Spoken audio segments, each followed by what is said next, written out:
Rozo ayakka ikininden hoş geldiniz. Hoş gördük devlet.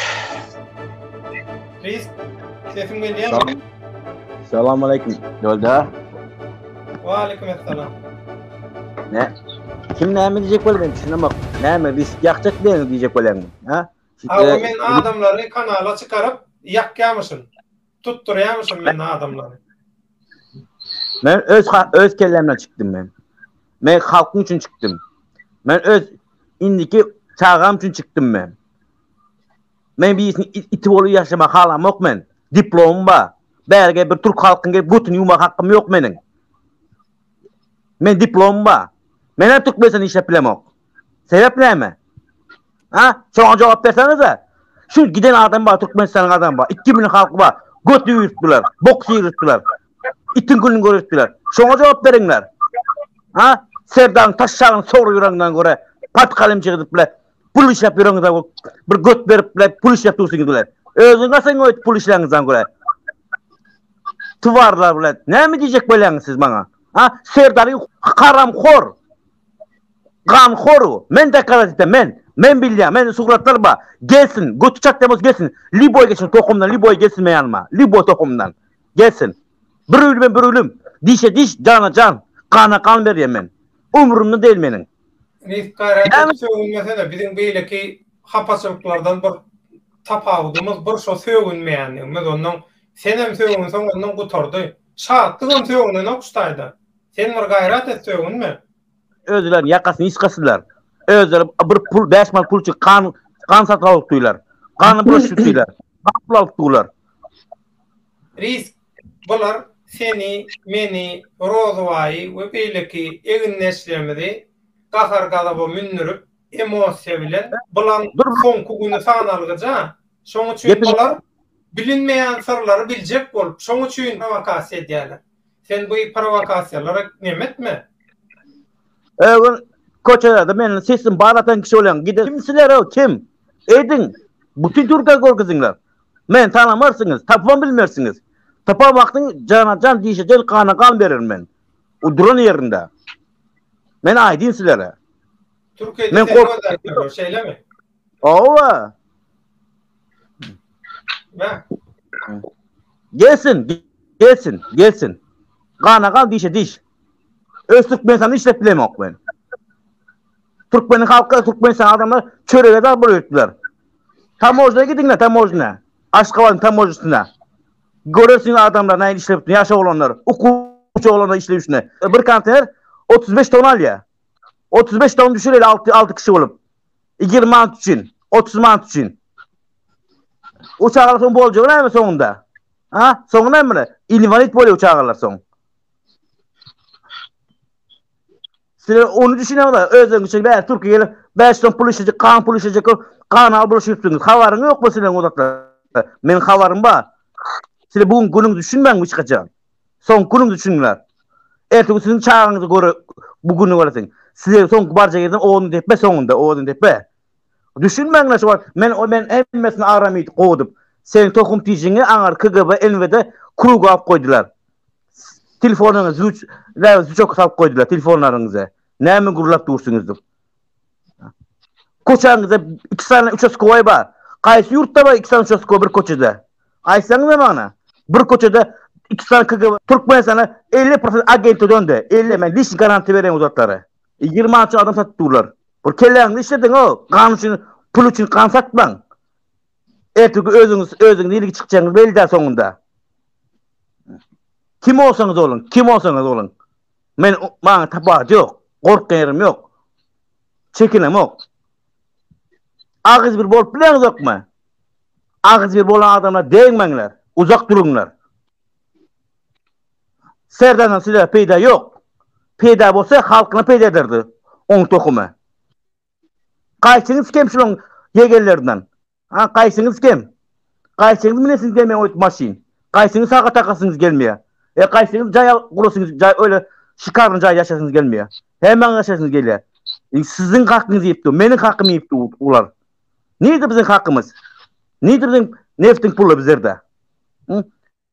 Kaysı etrafı vilayette ovalara gidin, bir maşini gözünü açıp bilmeyin, tozun içinde. Geceleri işte svet görüyorsunuz koçiler. Svet yok.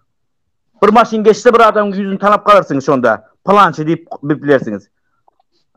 Afrika'da yok ona gün. Afrika'da yok öyle gün. Pikirlerin etçi hepinizi. Yazacaklar pikirlerin azıcık. Serdar'ın hem boku men bileceğim şunu. Ben hala 3'ten 1 bölümünü ayttım ben. 3'ten 1 bölümünü ayttım. Suratlı videolarını çıkar koyacak ben. Lişnis başı devletin efirine çıkaracak ben suratlar. Çıkar korkacak. 100'dan sonra 100'dan maç korkacak şunda ben. Ha sonra ne diyecek olsun dinle son bana. Mesela fuck gurun çıkartacak. Ha devletin kanalına çıkaracak suratlar. Videosunu çıkaracak. Suratlarını çıkar koyacak. Bağışlar eziz halkım. Kıyıca zorlu işine korkacak sizlerle. Hemesini korkacak bile. Ben de bağlı işin şu zatlar. Ben o oynamak için çıkam yok. O yalan gepini çıkam yok ben. O yalan gep değil o. Fark kurun. Kelağını işletin. Ayısınız hocalığını düzgün. Aytmana şunu. Hocalığı düzgün Türkmenistan yok. Hemenizden bokun içine yürüttünüzler de. Giderçilik edip bizler. Ma Türkiye Çingaleler değil ha. Giderçilik değil ha. Bizler 3 sıfırıp kulçuluk edip giderçilik edip bizler. Birazcık namus etme bizler. 5.000 halkımız var. 6.000, 5.000, 6.000 halkımız var. Nedir pullarımız? Dünya dördüncüdür petrolden, neftten, baylıktan. Nedir bizim pullarımız? Sizlere yanak pul için kan satıp duran adamlar için yüzden buluttu. Düştünüz mü?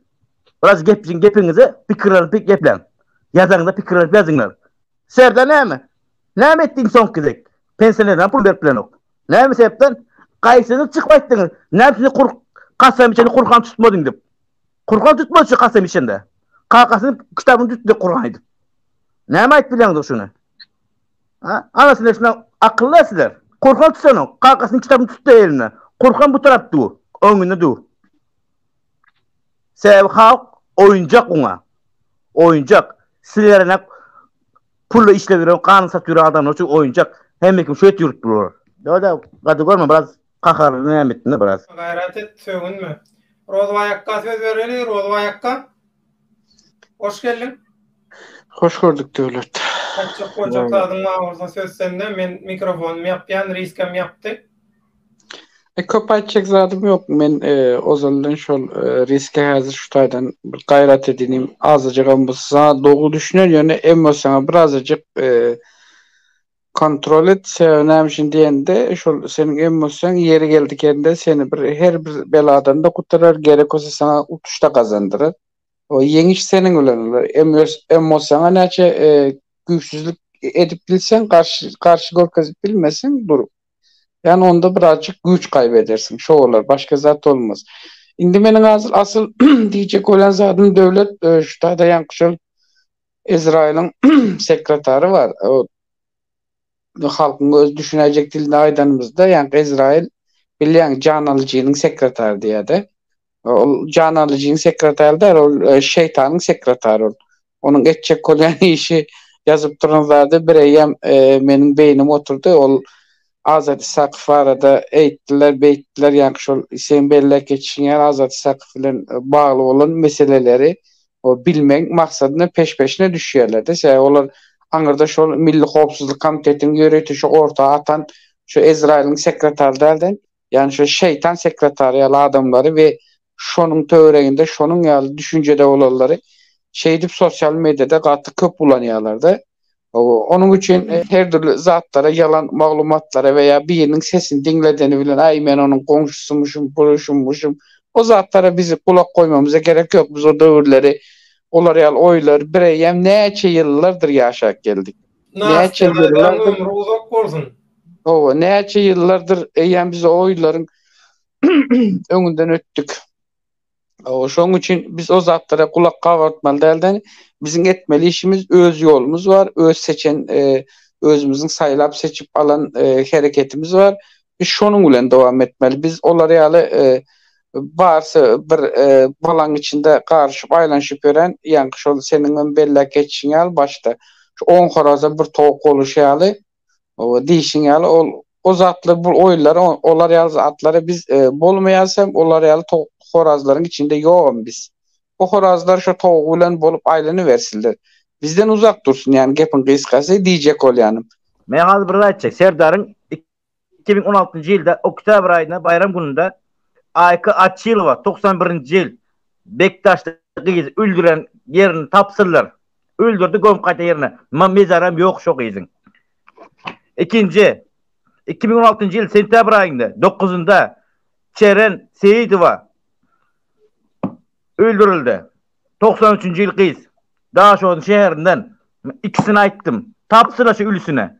Gitsin bajygaran kariyerde gömülen o. Kemigi galanmasa ona.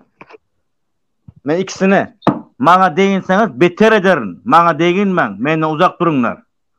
Men Serdaryň fakt gurmana elinde list bar mana. Mana. Kitap bar. Görýäňizmi? Dole. Meni durýan hemen bar. Çislama ýyl gün emes dumenda. Kompüterimde surata bar. Videolar var. Meňe deýilmeň. Şatlyk saňa diýişdi. Sen man gorkujak bolma. Gorkmen. Gel özüň duýgunçasy Türkiýe. Türkiýe düşen wagt ýa oglanyna garaşyp duýsaň, gowy oglanlar. Düşdüňmi? Maňa deýilmeň. Maňa deýilmeň. Deňiňiň erwet ederin. Prezidentiňiz erwet ederin. Ýurtbaşyňyz erwet ederin siziň. Düşdüňiz? Maňa deýilmeň. Menden uzak duruň, Allaha ýakyn durunlar şonçynam. Ma tap men 2 saat adresini sizlere ýylyny dogulnyny aýtdym, nir ýaşaşyny aýtdym sizlere. Tapyň şunyň mezaryny. Men tap bilýän ony. Nir gömülen bilýän men. Men haly ikisini aýtdym. Men bilen oýnaýtmän. Men fakt gurnaýdym. Menden titratdy, kagazdy, videolardy. Serdan duýgçasy gelsin diýanma. Özü gelsin. Tap bilmez men tozanmam. Tapamak diýişe diýiş ganagan. Men şo bolýandy. Tapsyn. Gatawy söýgün guramakdym. Erwetin söýüp görkezlerim men. Hiçbiri kalmaz. Tapın bana şunu, ikisini, adresini. Sögünmeye gerek yok. Tapın ikisini adresini, tapın. Tapın ikisini adresini. Yine başkasına aydayım mı? Üçüncüne başlayayım mı? Hem doğru düşünmek gerek. Kahar gaza ve elbette birazcık binye yöne yaş olandır. Ziyan yok. Yöne bizim esas etmeli işimiz hazır. Şu töhmedatyalar var. Küşküştürecek olup hem şu bize karşı her türlü nämeler etjek bolýarlar var. Biz onları aldırış etmeli devlet esası. Yo men isberem yok. Men jogam beremokdum bilýän. Ondan da şollar ýaly adamlar bizim üçin hiçbir umurumuzda däl. Biz öz azyankı belleşmel, öz etmeli işimizle yolumuzu dowam edeli. O esasy işleri bilen. Soňam şol bizim esasy ýene bir etmeli işimiz şol öz ýolundan el çekerler bolsa bile şolar gaýtadan yine bir ara gelip şolarla maslahatlaşıp işi maslahatlı etmemiz gerek. Sebäbi şin diýende maslahatlı biçilen de onun gysgasy olmaz diye. Ene maslahatsız edilen işe ene hazır gördük rezultatyny. O hälem dowam edip duran. O hemme kim bilýär şu işin o maslahatsız bolan üçin herkes orta atladı bir parça kopararyn men o ülkeden döwletden diye o döwlet artyň harmanyny öwürjek boldy. O artyň harman däl ol. Herkim öňüne baran haltaçygyny alyp otaydan buğday alyp gaýdarýaly. Reis soňky sözüň aýt. Menden uzak dursunlar, Allah'a yakınmasınlar. Bana kendi eğilmesinler. Değinseler prezidentin başını yakıp başlayan. O haramkor var ya, ayağın dırnağın ucunu taşınacak kanukor. Onu yakarım. Hakiki gururun edip ben. Dakızasını çıkarıp. Başkalarından başlayanar. Menfiin, prezidentski aparat, onların başlayanar. Menden uzak dursunlar. Bana değinmesinler. Hiç beni adım tutmasınlar efirde. Meydana çıktığınız uçmana, şovuna uçsunlar. Çepine sağına değinmeyin. Birazcık kelleğinizi işledin. Kan pul için özünü satman, özünü atman orta. Dine özünü de okumunu satken, ecin kalkını satken, doğuluğunu satken. Etmen şu işte. Halal pul kazanman peşini yüzünü düşünür. Birazcık kelleğinizi işledin. Yardamadınız mı 28 yıl, 30 yıldı. 30 yıl kulçuluğa. Kalkanız kulçuluk geldi. Kalkası kulçuluk geldi. Endi bizler kulçuluk bolotýar. Sizler kulçuluk bolotýarsınız. Ne peýda? Çağası olur. Gidi oraya bu kulçuluk. Kan pul alıp dursanız. Durmayan onu. Özünüzü göğünüzse çıkın. Aşgabatda. Svoboda koçaya. Çıkınlar.